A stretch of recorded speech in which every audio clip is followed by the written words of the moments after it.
दोस्तों, अंग्रेज भारत आए और यहाँ पर 200 सालों तक राज किया। ये बात तो आप सभी बहुत अच्छे से जानते ही होंगे, लेकिन क्या आप ये जानते हैं कि भारत का ही एक पड़ोसी देश है जिस पर अंग्रेज कभी भी अपनी हुकूमत नहीं कर पाए। दोस्तों, ये देश है नेपाल। आखिर इस देश ने ऐसा क्या किया जो अंग्रेज इसे अपने सामने नहीं झुका पाए? क्या है एंग्लो नेपाल वॉर और क्यों डरते हैं अंग्रेज नेपाल से? चलिए जानते हैं। लेकिन वीडियो को शुरू करने से पहले अगर आप हमारे चैनल पर पहली बार विजिट कर रहे हैं तो प्लीज चैनल को सब्सक्राइब कर लीजिए। दोस्तों, भारत का पड़ोसी देश नेपाल वो देश है जिसने कभी किसी की गुलामी नहीं की। अंग्रेज जिन्होंने ज्यादातर देशों पर अपना सिक्का जमाया, दुनिया की कुल आबादी के करीब 1/4 भाग पर अपनी हुकूमत चलाई, वो भी कभी नेपाल पर अपना अधिकार नहीं कर पाए। इतना ही नहीं, कहा तो ये भी जाता है कि नेपाल एकमात्र ऐसा देश था जिस पर हुकूमत चलाने से अंग्रेज घबराते थे। लेकिन ऐसा कैसे पॉसिबल हुआ, चलिए समझते हैं। तो भाई, कहानी की शुरुआत होती है 1768 से। यूं तो नेपाल पर इससे भी पहले कई राजाओं का शासन रहा था, लेकिन अब नेपाल का रुख किया था पृथ्वी नारायण सिंह ने। पृथ्वी नारायण नेपाल की गद्दी पर बीते लंबे समय से काबिज थे, लेकिन चर्चा में आए साल 1768 में, जब उन्होंने नेपाल का यूनिफिकेशन कर दिया और किंगडम ऑफ नेपाल को स्थापित कर दिया, जिसे गोरखा किंगडम भी कहा जाता है। असल में पृथ्वी नारायण शाह ने काठमांडू और उसके आसपास के इलाकों को जीतकर नेपाल की स्थापना करती थी। उनकी आर्मी को गोरखा आर्मी भी कहा जाता था, जिसका वर्चस्व उस समय पर ब्रिटिशर्स के बराबर ही था। दूसरी तरफ अंग्रेज भी भारत में अपनी जड़ें मजबूत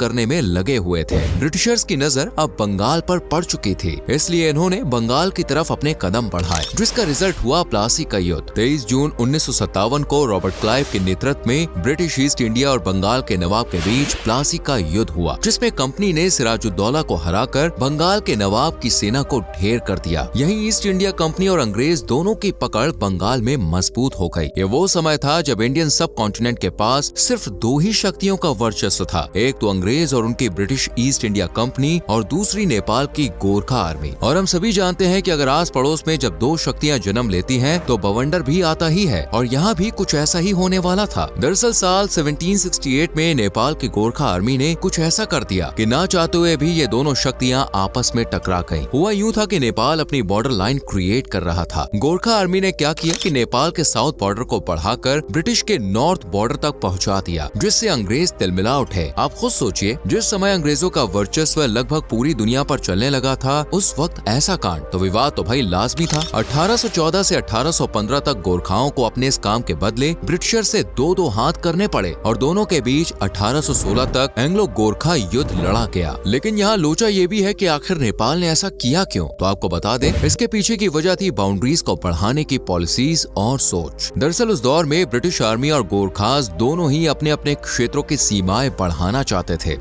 एक तरफ जहां ब्रिटिश आर्मी का यह मानना था कि किसी भी नेशन को एग्जिस्ट करने के लिए बाउंड्रीज का होना बहुत जरूरी है, तो दूसरी तरफ गोरखास अंग्रेजों के इस कॉन्सेप्ट से बिल्कुल अनजान थे। उनके हिसाब से बाउंड्री खींची और हो गई रेखा तैयार, और इसी अनजाने में हुआ एंग्लो गोरखा युद्ध। हालांकि उस रोज गोरखा आर्मी काफी मजबूत मानी जाती थी, और साल 1816 आते आते अंग्रेजों को ये भी एहसास हो चुका था, यहाँ अंग्रेज नेपाल को अपने आधिपत्य नहीं कर पाए, न ही गोरखा आर्मी को ज्यादा झेल पाए। इधर गोरखास को भी काफी परेशानियां होने लगी, उन्हें भारी नुकसान उठाना पड़ा। इसलिए दोनों पार्टियां यही चाहती थी कि ये युद्ध यहीं पर खत्म हो जाए। इसलिए दोनों शक्तियों के बीच सुगौली की संधि हुई, और नेपाल को अपना कुछ भाग ब्रिटिशर्स को देना पड़ा। इनमें कुमाऊं गढ़वाल रीजन और सिक्किम भी शामिल था। अब आप सोच रहे होंगे, भाई सिक्किम और कुमाऊं गढ़वाल ही क्यों, कोई और क्षेत्र क्यों नहीं? तो चलिए ये भी समझ लेते हैं। एंग्लो नेपालीज वॉर को शांत करने के लिए हुई सुगौली की संधि में मिले सिक्किम और कुमाऊं गढ़वाल अंग्रेजों के लिए चांदी की चम्मच के साथ दूध की बोतल फ्री मिलने जैसा था, क्योंकि इससे एक तो उन्हें गोरखास के साथ बॉन्डिंग बनाने में मदद मिली और अपना व्यापार करने में तगड़ी हेल्प हुई। क्योंकि British east India company Tibet के साथ व्यापार करती थी, लेकिन तिब्बत जाने के लिए सीधा रास्ता होकर जाता था नेपाल से। अंग्रेजों ने नेपाल से कहा कि उन्हें तिब्बत से सीधे तौर पर व्यापार करने दिया जाए, लेकिन नेपाल में गोरखा आर्मी और राजा साहब इसके लिए बिल्कुल तैयार नहीं थे। अंग्रेजों ने कई बार कोशिश की कि वो मान जाए, लेकिन नेपाल नहीं झुका। इसलिए कहीं न कहीं अंग्रेज नेपाल से 2-2 हाथ करने के लिए बहुत पहले से बेताब थे, और जब गोरखाओं ने मौका दिया तो ब्रिटिश ईस्ट इंडिया कंपनी भी चूकी नहीं और हो गया वॉर। अब जब ये वॉर शांत हुआ तो नेपाल को सिक्किम और कुमाऊं गढ़वाल मिल गया, जहां से होकर अंग्रेजी कंपनी सीधे तौर पर तिब्बत से व्यापार कर सकती थी। सिर्फ तिब्बत ही नहीं, अब अंग्रेज चाइना से भी इजीली व्यापार कर सकते थे, क्योंकि यही रास्ते उन्हें चाइना भी पहुंचाते थे। इसलिए दोनों ही रीजन्स अंग्रेजों के लिए बहुत जरूरी और लाभकारी साबित हुए। दूसरी तरफ इस युद्ध के बाद गोरखाओं का विस्तार जैसे मानो थम सा गया। उनकी विस्तारवादी नीति रुक गई और उन्हें अपने कई क्षेत्र भी अंग्रेजों को देने पड़े, यानी घाटा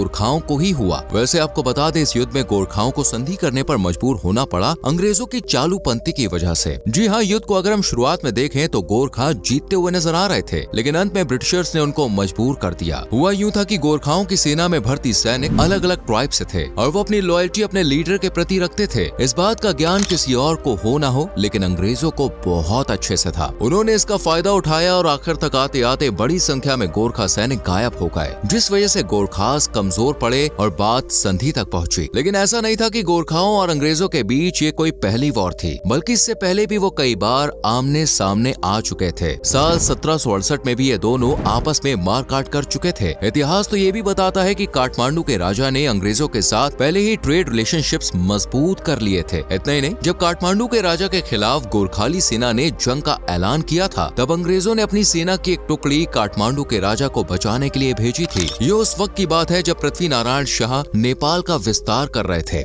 काठमांडू के राजा की मदद करने के लिए अंग्रेजों ने गोरखाओं पर हमला किया, लेकिन अफसोस कि गोरखाओं ने अंग्रेजी सेना का हाल बेहाल कर दिया। आलम यह हो गया था कि ब्रिटिश सेना के जवानों को हथियार छोड़कर उल्टे पांव लौटना पड़ गया था। इस वॉर के बाद से ही अंग्रेजी सेना और कंपनी दोनों ही गोरखाओं से खौफ खाते थे, इतना कि दोबारा उनका सामना नहीं करना चाहते थे। लेकिन इसके बाद भी अंग्रेजों को गोरखाओं का सामना करना पड़ा। अब यूं तो ईस्ट इंडिया कंपनी और नेपाल के बीच संधि हो चुकी थी। दूर से देखे तो हमें भी ऐसा ही लग रहा था कि हाँ, शायद दोनों के रिश्तों में सुधार है, लेकिन ऐसा नहीं था। दोनों के बीच रिश्ते बाहर से दिखने में कुछ और थे और अंदर से कुछ और। सुगौली की संधि के बाद नेपाली कोर्ट और ब्रिटिश रेजिडेंसी के बीच गहमा गहमी का दौर चलता रहा। कोई इधर से जुबानी तीर चलाता तो कोई उधर से, कोई इसे कुछ कहता तो कोई इसे। दोनों के बीच लंबे समय तक यही मगजमारी चलती रही। अब तक तो नेपाली कोर्ट में भी दो भाग हो चुके थे, जिनमें एक हिस्से में शामिल प्रबुद्ध जनों का कहना था कि ब्रिटिशर्स की शरण में चले जाना चाहिए, शांति बना लेनी चाहिए, कोई एक्शन नहीं लेना चाहिए। तो वहीं दूसरा ग्रुप कह रहा था कि ब्रिटिशर्स पर एक्शन लेना चाहिए, उन पर पलटवार करना चाहिए, जिन क्षेत्र को हमसे छीना गया है उन्हें वापस लेना चाहिए। इस तरह नेपाल में ब्रिटिशर्स को लेकर चर्चाओं का दौर चलता रहा। दूसरी तरफ ब्रिटिशर्स के इन्फ्लुएंस मिनिस्टर भीमसेन थापा ने कोई एक्शन न लेकर नेपाल के एक्टिविटीज पर नजर रखी। असल में वो वेट एंड वॉच की नीति अपना रहे थे, जो कि अंग्रेज शुरू से ही अपनाते थे। वेट एंड वॉच की इस पॉलिसी को अब एक लंबा वक्त बीत चुका था और फिर आया साल 1846। 18वीं सदी के इस दौर में कुछ ऐसा हुआ जिसने अंग्रेजों के सब्र को फल दे दिया और उनकी वेट एंड वॉच की पॉलिसी को सक्सेसफुल बना दिया। हुआ यूं कि साल 1846 में नेपाल में राणा डायनेस्टी ने पैर जमाए। राणा डायनेस्टी ने नेपाल पर कंट्रोल करते ही समग्रवादी व्यवस्था को खत्म कर दिया, यानी अब नेपाल में सिस्टम सेंट्रलाइज्ड हो गया, सभी ऑपोजिशंस को खत्म कर दिया गया। इसके अलावा नेपाल में आते ही राणा डायनेस्टी ने सभी नेचुरल रिसोर्सेज को रेवेन्यू के लिए यूज किया। आप सभी जानते हैं कि भारत में ट्रेन की शुरुआत साल 1853 तक हो चुकी थी, लेकिन आप में से बहुत ही कम लोग ये जानते होंगे कि इस ट्रेन की शुरुआत से नेपाल को अच्छा खासा फायदा हुआ यूं कि जैसे जैसे भारत में ट्रेन्स बढ़ी, इनसे व्यापार बढ़ा, वैसे वैसे भारत ने नेपाल से लकड़ी लेना शुरू कर दिया। इससे नेपाल को अच्छा खासा फायदा होने लगा। इस दौर में भारत के टिम्बर खरीदने की वजह से नेपाल की इंडस्ट्रीज फलने फूलने लगी और खास बात ये रही कि नेपाल में राणा डायनेस्टी ने ब्रिटिश और नेपाल के रिश्तों की डेफिनेशन ही पलट कर रख दी। दोनों के बीच एक अलायंस सेटअप होने वाला था। इसके पीछे भी एक लॉजिक रहा। नेपाल और ब्रिटिशर्स की दोस्ती के पीछे दो मेन रीजंस रहे। इनमें सबसे पहला और सबसे छोटा रीजन तो ये था कि राणा जो डायनेस्टी थी वो मूल रूप से विदेशी ही थी, मतलब उनका जन्म ही नेपाल में नहीं बल्कि बाहरी देशों में हुआ था, इसलिए उन्होंने अंग्रेजों को अलायंस के रूप में देखा।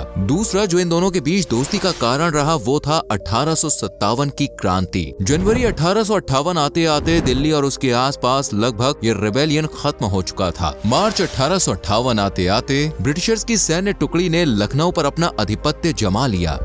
जून आते आते क्रांति के सबसे पावरफुल लीडर यानी रानी लक्ष्मीबाई और मौलवी अहमदुल्ला जंग के मैदान में अपने प्राण त्याग चुके थे, लेकिन अभी भी कुछ रेबेलियंस ऐसे थे जो सर झुकाने को बिल्कुल भी तैयार नहीं थे, जिनमें बेगम, हजरत महल, नाना साहेब, इन सभी लीडर्स ने किया ये कि नेपाल की तरफ अपने कदम बढ़ाए और वहां से अंग्रेजों के खिलाफ गोरिल्ला युद्ध नीति को इख्तियार करने का मन बना लिया। इस वॉर में लीडर्स ने नेपालियों का सपोर्ट मांगा, राणाज से भी हेल्प के लिए कहा, लेकिन राणाज ने इनकी मदद करना तो दूर, उनकी बात बात तक नहीं सुनी। इतना ही नहीं, साल 1859 में नेपाल के कर्ता धर्ता जंग बहादुर ने तराई क्षेत्र में छुपे इन सभी लीडर्स को मार दिया और इस तरह 1857 की क्रांति का अंत हो गया। लेकिन जंग बहादुर के इस फैसले से अंग्रेजों की आंखों में खुशी के आंसू आ गए। इसके बाद नेपाल ने ब्रिटिशर्स को गोरखा सैनिक देने से लेकर फर्स्ट वर्ल्ड वॉर और बॉक्सर रेबेलियन को रोकने में भी गोरखा सैनिकों ने ब्रिटिशर्स की बढ़ चढ़कर मदद की। राणा डायनेस्टी के शासक यानी चंद्र शमशेर ने अंग्रेजों की हर संभव मदद की और इस तरह ब्रिटिशर्स और नेपाल के रिश्ते मजबूत होते चले गए। इन सबसे खुश होकर अंग्रेजों ने साल 1922 के लगभग नेपाल को पूरी तरह से आजाद देश के रूप में घोषित करने का ऐलान किया। अब आप ये सोचेंगे कि जब नेपाल ब्रिटिशर्स के अंडर में था ही नहीं तो फिर भाई आजादी कैसी? तो इसका जवाब ये है कि ब्रिटिशर्स भले ही नेपाल पर हुकूमत नहीं कर रहे थे, लेकिन उसकी फॉरेन पॉलिसी के अलावा कई और पॉलिसीज पर रुतबा ब्रिटिशर्स का ही रहता था। एग्जाम्पल चाहिए तो आप ये समझिए, जब 1883 में नेपाल और तिब्बत के बीच में वॉर जैसे हालात बन रहे थे ना, तो नेपाल ने अंग्रेजों से मॉडर्न हथियार मांगे। इस पर अंग्रेजों ने पहले से कई गुना ज्यादा गोरखा सैनिकों की मांग कर डाली। तो अब इस तरह की अदला बदली से भी अंग्रेज नेपाल को आजाद करने का मन बना चुके थे और साल 1923 में हुई नेपाल ब्रिटिश ट्रीटी, इस संधि के साथ ही ब्रिटिश ने ये माना कि हाँ, अब नेपाल अपनी फॉरेन पॉलिसी खुद से डिसाइड कर सकता है। तो इन सब बातों को जानने के बाद हम ये कह सकते हैं कि असल में ब्रिटिशर्स को कभी नेपाल पर हुकूमत करने या अधिकार करने की जरूरत ही नहीं पड़ी। उसे बिना मांगे सपोर्ट मिला तो भला क्या जरूरत थी हाथापाई करने की? नेपाल ने अंग्रेजों के खिलाफ अपना नजरिया साफ कर दिया था, तो अंग्रेजों ने भी नेपाल पर नजर गड़ाना बंद कर दिया। यही वजह है कि नेपाल कभी अंग्रेजों का गुलाम नहीं रहा। उम्मीद है अब आपको सारे सवालों के जवाब मिल गए होंगे। आज के लिए इतना ही, आपसे फिर मुलाकात होगी एक नई वीडियो में। Till then, bye bye, take care.